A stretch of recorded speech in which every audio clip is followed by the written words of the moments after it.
The urinary as well as female reproductive organs have been dissected in this specimen. In this section, I will focus on the blood supply of the suprarenal and the urinary system. The suprarenal gland has a very rich arterial supply.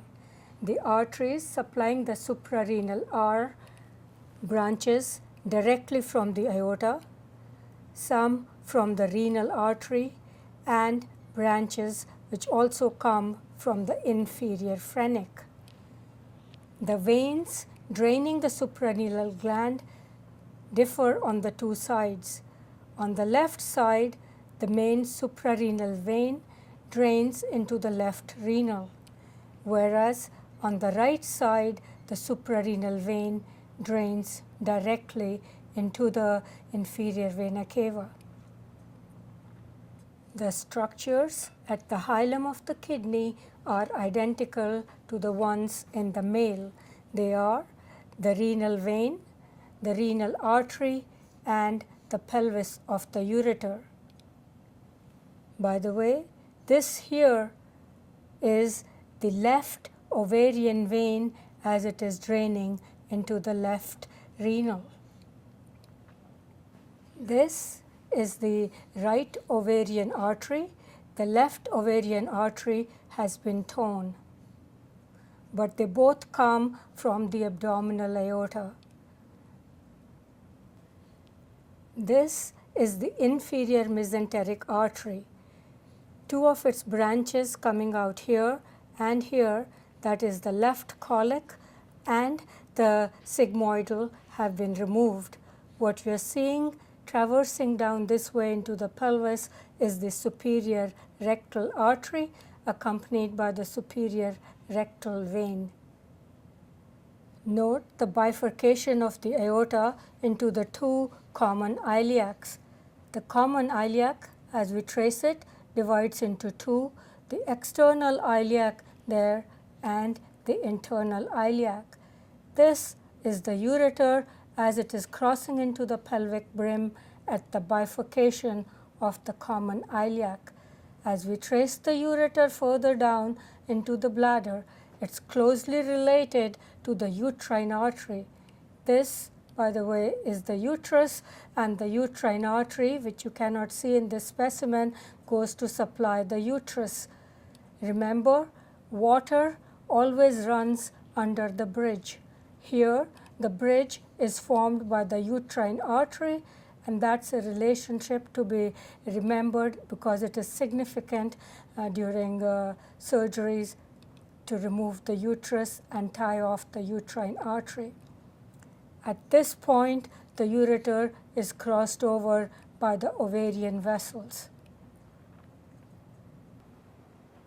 Let us now focus on the reproductive organs and then the external genitalia. There is the bladder. This is the uterus. Then there is this gap, and here is the cut edge of the rectum. These structures are covered by the peritoneum. As the peritoneum comes over the bladder, dips in, and then goes over the uterus, it forms these little pouches or spaces. My pointer at present is in this pouch between the uterus and the bladder. This is called the Uterovesical pouch. As the peritoneum goes over the uterus, it again dips in and then reflects onto the part of the rectum. This pouch or space is called the rectouterine pouch, also called the pouch of Douglas. This attached to the uterus at this point, this one here and this one here, are the fallopian tubes. When you look at the specimen, I'm sure you'll recognize the Fimbria at the ends of these tubes. These here are the ovarian vessels, and they are still surrounded by some connective tissue together that constitutes or forms the suspensory ligament of the ovary. ovaries are not that clearly visible in this view. This here and this structure coming along like this that you can see only part of, these are the round ligaments of the uterus that are going to go through the inguinal canal onto the labium majus. In men, as we know, there is no uterus, so the peritoneum reflects from the bladder onto the rectum, and the space then in males is just called the rectovesical pouch. That is the only peritoneal pouch that they have in this region. If the uterus was not present, as in males, then the peritoneum would go directly from the bladder onto the rectum, and there will be only one pouch, that is the rectovesical pouch.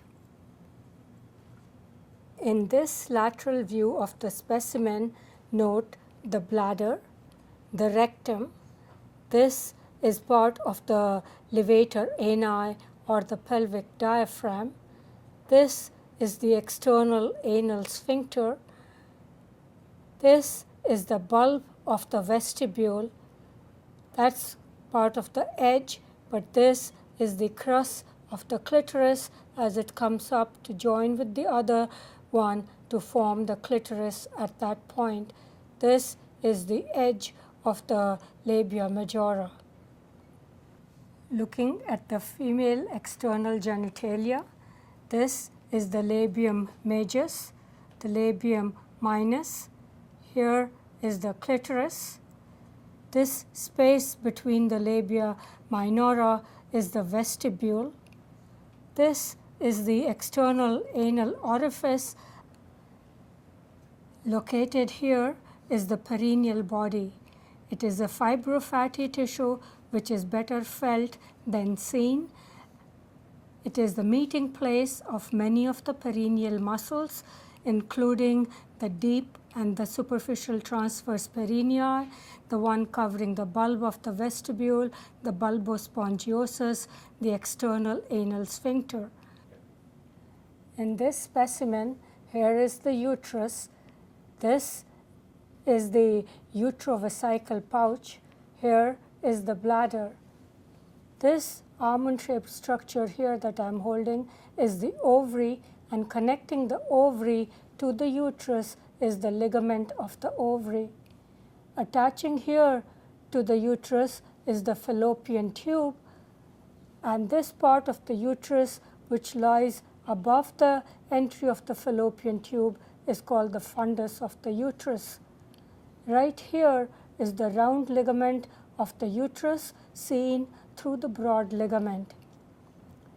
As I tilt the specimen, you can see this opening here is the opening of the urethra.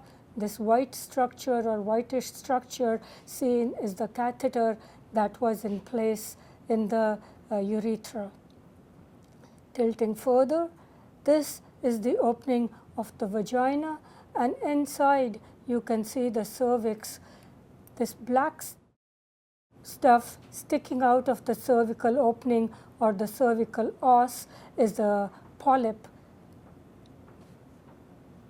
This space between the cervix and the vaginal wall is called the fornix. So this one here would be the posterior fornix, that would be anterior fornix, and on either side of the cervix would be the lateral fornices.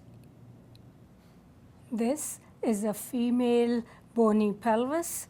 Here is the anterior superior iliac spine, and attached to this are the inguinal ligament and the sartorius. This is the anterior inferior iliac spine, attached to which is the rectus femoris. This is the obturator foramen, and most of this is covered over by the obturator membrane, leaving a small gap up here for the obturator nerve and vessels to come through. This is the pubic tubercle, to which the other end of the inguinal ligament is attached. Here is the ischiopubic ramus. That is the other ischiopubic ramus. To the outside of the ischiopubic rami are attached some of the adductors, whereas to this inside in here are attached some of the perineal structures, the perineal membrane. This is the pelvic inlet, and boundary is formed by the sacral promontory, which is formed by the body of the first sacral vertebra. This part here is the ala of the sacrum. This is the arcuate line, and then the pubic crest.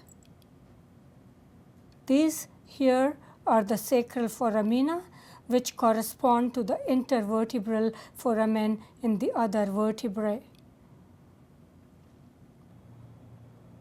In this view, note the ischial tuberosity to which are attached the hamstrings. This is the ischial spine, which is broken in this specimen. Actually, most of the specimens, the spine gets broken over time. This here is the lesser sciatic notch, and this is the greater sciatic notch. These notches are converted into foramina by the ligament that goes across, called the sacrotuberous ligament, because it extends from the sacrum to the ischial tuberosity. Most of the structures leaving the pelvis to come into the gluteal region do so by coming through this greater sciatic foramen. Can you name some of those structures? Like the piriformis, the sciatic nerve, the superior and inferior gluteal nerves, and so on. The structure to come out through the lesser sciatic foramen is the obturatus internus, which comes over and goes across like this to insert onto the greater trochanter of the femur. The ischial spine is very important because going across it like this is the pudendal nerve and the internal pudendal vessels. Whenever one needs to perform a pudendal block, one can feel for these ischial spines, and they can be felt on a vaginal examination, and then the local anesthetic can be injected around in this region to perform a pudendal block. In this female pelvis specimen, we will examine the muscles, the pelvic muscles, and the pudendal nerve.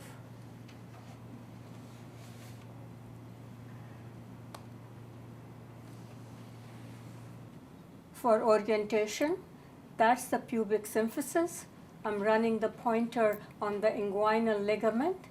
That is the lumbar vertebrae. There is the sacrum. That is the external iliac artery, and this is the common iliac artery. On the lateral pelvic wall are two muscles, piriformis and obturator internus. The piriformis is a pear-shaped muscle that arises from the middle pieces of the sacrum and leaves the pelvis via the greater sciatic foramen. It is covered by these ventral rami of sacral nerves. It is supplied by S1 and it goes to insert onto the greater trochanter of the femur.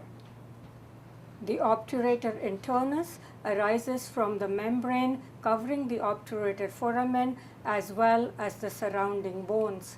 It exits the pelvis by going through the lesser sciatic foramen to insert onto the greater trochanter of the femur. The internus as well as the piriformis, both these muscles are lateral rotators of the thigh. This here or these here are the obturator nerve and the obturator artery. Does the obturator nerve supply the obturator internus? The answer is no, it does not. The next question could be, what supplies the obturator internus? And the answer to that would be, it is called the nerve to obturator internus. This is the pelvic diaphragm. The pelvic diaphragm is a thin sheet of muscle that completely closes the pelvic outlet and supports the pelvic viscera. As you have noticed, all the pelvic viscera have been removed to expose the muscles of the pelvis. The pelvic diaphragm consists of levator ani and coccygeus. The levator ani arises from the pubis in front, from this arcuate line which is formed by the fascia covering the obturator internus and the ischial spine, and it meets its fellow from the opposite side in this midline raphe. Extending from the ischial spine to the coccygeus, coccyx is the coccygeus muscle. I have tilted the specimen to show the openings in the pelvic diaphragm. Anteriorly, the small opening is that of the urethra.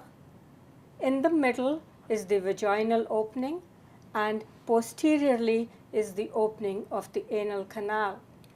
When you view the specimen on your own, make sure to notice these three openings and to note their relationship. In this posterior view, note the ischial tuberosity, the sacrotuberous ligament, the tip of the coccyx, the sacrum. Here is the piriformis. This muscle here, you can see beneath these structures is the obturator internus. I am now putting my pointer on the obturator internus as it's coming through the lesser sciatic foramen, and here you can see the two tendons, the obturator internus and the piriformis, on their way to the greater trochanter. Above the piriformis, of course, are the superior gluteal nerve and vessels, and below the piriformis here are the inferior gluteal nerve, vessels, and the sciatic nerve.